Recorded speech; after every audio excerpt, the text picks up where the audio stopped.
Vous écoutez La Voix de l'Espérance, une émission qui vous apporte paix, joie, confiance et espérance.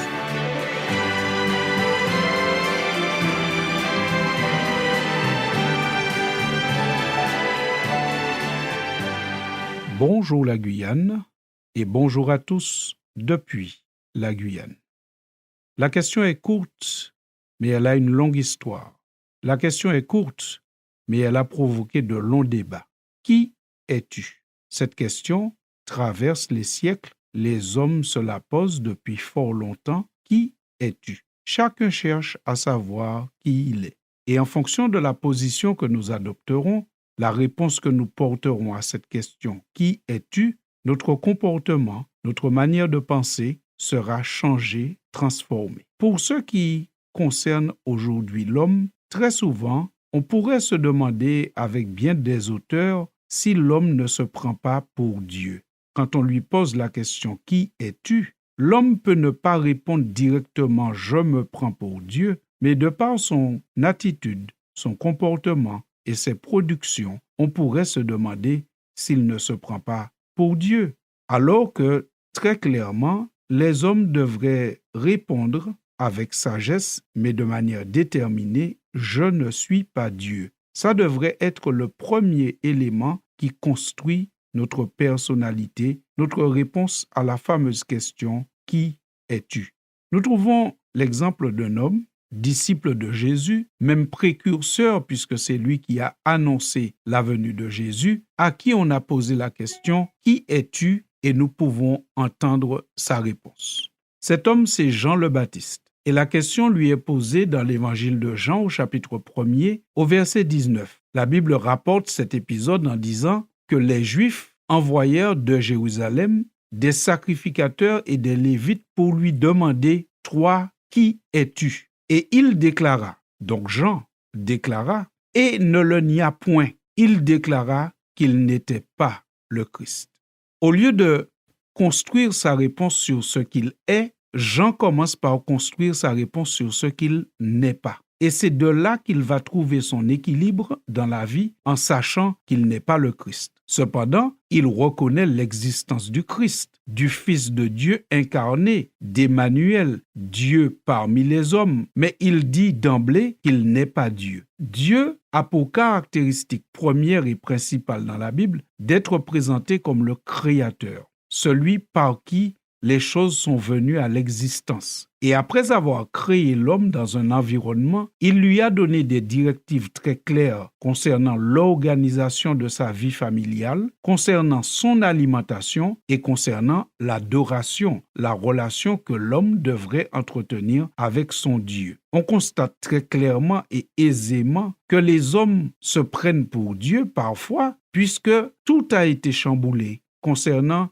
les instructions que Dieu a données sur la vie familiale, sur l'alimentation et aussi sur l'adoration, la manière d'être en relation avec le Créateur. Et Christ est venu et il est tout à fait différent. Lui, par contre, quand on lui demandait s'il est le Fils de Dieu, s'il se reconnaît de nature divine, il n'hésitait pas à répondre oui. D'ailleurs, ça lui a coûté cher puisque certains voulaient le lapider parce qu'ils reconnaissaient à première vue en lui un homme, mais qui se faisait Dieu. Christ, en fait, quand il est venu, il ne fait pas des hommes des dieux, mais il fait des hommes des enfants de Dieu. La Bible le déclare toujours dans l'évangile de Jean, au chapitre 1er toujours, mais cette fois au verset 12, que tous ceux qui ont reçu Jésus, tous ceux qui croient en son nom, il leur donne à tous ceux-là le pouvoir de devenir enfants de Dieu. Et d'ailleurs, les apôtres, lorsqu'ils parlaient à l'Église, en relation avec Dieu, voici un exemple de ce qu'il disait. L'apôtre Paul, par exemple, disait aux Colossiens « Rendez grâce au Père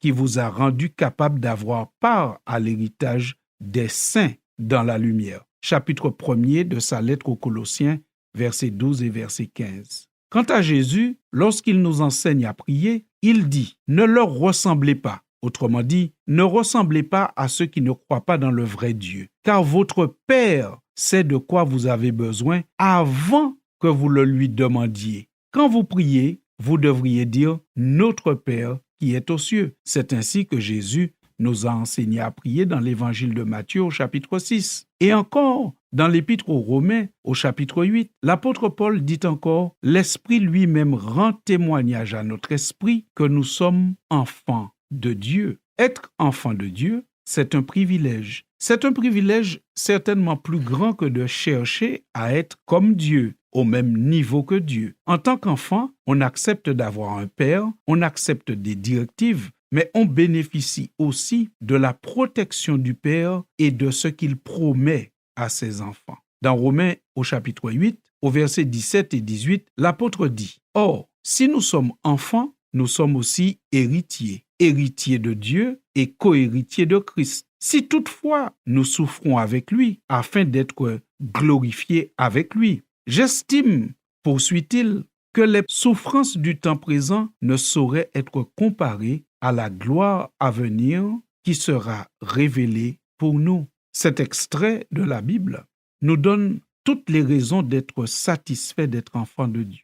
L'enfant de Dieu n'est pas épargné de toutes les souffrances, puisqu'il a dit « J'estime que les souffrances du temps présent ne sauraient être comparées à la gloire à venir. » Cela signifie que dans le temps présent, les enfants de Dieu peuvent passer par des moments de souffrance. Comme Paul, ça a été son cas. Et même Jean-Baptiste, il est passé aussi par des moments de souffrance. Nous savons qu'il a terminé sa vie de manière brutale, la tête sous une hache. Mais être enfant de Dieu, c'est entrer dans une réalité qui dépasse le temps présent et qui entre dans l'espérance du retour de Jésus et de l'ouverture d'un autre temps que la Bible appelle l'éternité. Et dans cette éternité, les enfants de Dieu ont cette espérance d'être héritiers de Dieu et co-héritiers de Christ. Par conséquent, l'apôtre dit « En demeurant ferme et fidèle à Dieu, si cela engendre des souffrances, acceptons-le, car la promesse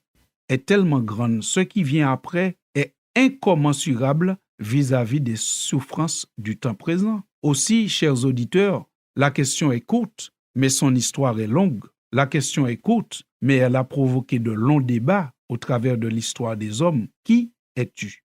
Alors, bien entendu, nous sommes qui nous sommes de par notre prénom, de par notre lieu de naissance, de par l'ethnie à laquelle nous appartenons, de par notre rang social. Et cela, ça va toujours demeurer. Et ce n'est pas un problème que nous soyons différents, parce que nos différences rendent la vie plus belle. Mais à côté de tout cela, au-dessus de tout cela, derrière et devant tout cela, n'oublions jamais, comme disait Jean, « Je ne suis pas le Christ ». Mais n'oublions pas non plus que la Bible nous dit que nous sommes enfants de Dieu. Et en tant que Père, Dieu prend un soin jaloux de ses enfants. Il s'en occupe maintenant et jusque dans l'éternité. Que ces paroles d'espérance nous gardent et nous soutiennent. À bientôt, chers auditeurs. Qui suis-je pour que le roi des cieux m'ouvre ses bras? Perdu mais trouvé par sa grâce, son amour pour moi, son amour pour moi. Il m'a libéré, ma dette est payée, je suis enfant.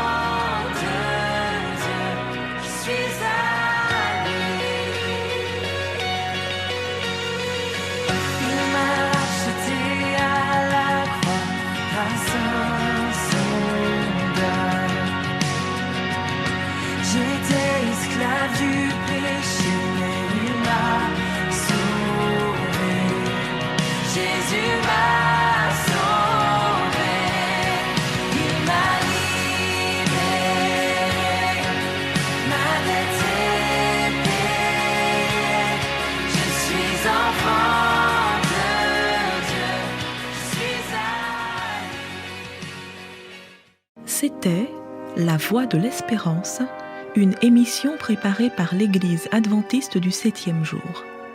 Si vous désirez avoir une copie de la causerie d'aujourd'hui, demandez-la. Elle vous sera donnée gracieusement. Écrivez à La Voix de l'Espérance, boîte postale 169 97 324, Cayenne, CEDEX, ou téléphonez au 0594 25 64 26. Merci chers auditeurs et à bientôt.